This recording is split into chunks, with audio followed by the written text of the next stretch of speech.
And I wanted to do some Thomas Muller rapid fire as well. So let's keep the answers short on these questions, but I'll start off and then we can go around the horn here. But Alex, I'll start off with you. Thomas Muller is the most significant signing in MLS outside of Lionel Messi right now. Yes or no? I'm going to go no, but it's close given the market. I'm going to go yes, because I think he can take the Whitecaps from being MLS contenders to being MLS Cup favorites. I would say yes too, because I can't really think of another big name player that will come this year. So yes. Yeah, I would go yes, except that I think Son probably passes him in that if he does end up. If he comes, yeah. If he comes. And Thomas Muller is the most significant signing in Canadian MLS history. Yes. Although it's close with Giovinco. Yeah, I would. I mean, the magnitude of Insigne at the time, I think, was that was supposed to dwarf, for lack of a better term, hilariously, ironically, the Giovinco signing, which didn't do it. So this is, again, on the pitch, I think he can have a much bigger impact.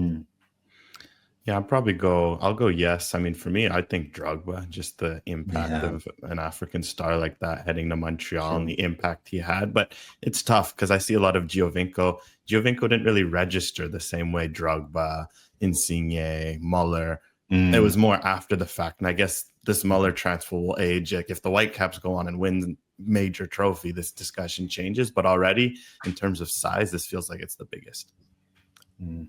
I think to me, it's when was the last time you went, holy shit, this guy's coming to Canada? And that was Didier Drogba. It wasn't Insigne. It certainly wasn't Giovinco. So I would say Didier Drogba. But Alex, will Ralph Priso give up his number 13 for Thomas Muller on the Whitecaps? I'm sure there'll be some sort of handshake agreement and he gets a nice Rolex and maybe even something more. So yeah, I'll say yeah, why not? I don't know if you can.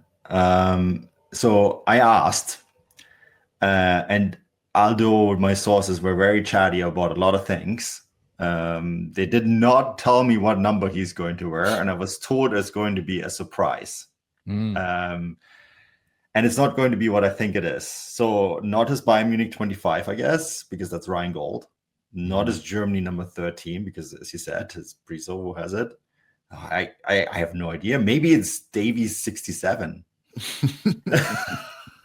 Wow, that's funny. I was gonna say, you said because it's a surprise. I thought, yeah, he'd go, oh, hockey country, and he's running around out there with 99 on his back. That's what I was picturing. Is 99 allowed? Yeah, it should be, right? Bradley Wright Phillips for it. Yeah, Bradley Wright My Phillips. goodness, you're right. And next question, we'll start off with you, Brendan. This will drive a significant ticket boost at BC Place. God, I would hope so, guys. I really would. You know my feelings about BC as a province, a sports supporting province. Like I just think it's so unique in the sense that people have so many other things they can spend their money on, and that's always been an issue. But as I've seen with the Canucks, and you've seen, with the Whitecaps in these big draws, be it Messi or in some competitions when they get into the later rounds, at least, people want to be there for the moment and support a winning team, and I think this will be a winning team, and sadly, the play didn't seem to pull enough people, but this player, I believe, should. I think at first, yes. Vancouver is an event city. I think that's the best way to describe it. And Thomas Muller's first game is going to make no mistake about it, was going to be an event. Sustained ticket success will happen if this team wins. And if Thomas Muller can provide that, there will be a bump in ticket sales. And I think that's the only way to make this sustainable. The Canucks have sustained ticket sales only when the team is successful. We're, of course, successful for many years. And I think the Whitecaps need to do the same thing. That is the only way this is going to work. I think yes, but I think how big the boost ends up being that's a good one in terms of, we know this Vancouver market, but I also just think in terms of the success, but also how available he is. Because there's a chance he comes in and he only plays 20, 30 minutes off the bench this first half season, and maybe he plays a bigger role next year. People will key into A, how available he is, and B, how much he's contributing right away. But I think there's a lot of factors that could maybe limit this more than we think in the short term. It really depends on whether he is a key player in this team right from the hop. Of course, he's coming off the Club World Cup. He's not necessarily in preseason shape, but not necessarily match fit either. So it will be interesting, but I don't necessarily think it's going to be, the amount of time it took for Stuart Armstrong to ramp up, but his impact, of course, can be that much greater. But how many goal contributions will he have for the rest of this season? If you had to give us an over-under or put a number on it, Mano. I would say he will have 6 goal contributions.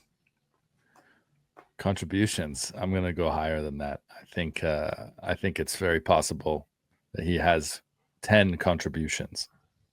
I'd probably set the over under around like 6, and I'd probably just hit over. Like, I still think comes off the bench. Maybe there's a game in there where he feasts, so to speak, gets a 2-goal game, gets the fans going, and then we'll see for playoffs what he has. I just also forgot that MLS counts assists differently, so that might bump it. No, we're not counting those stupid assists.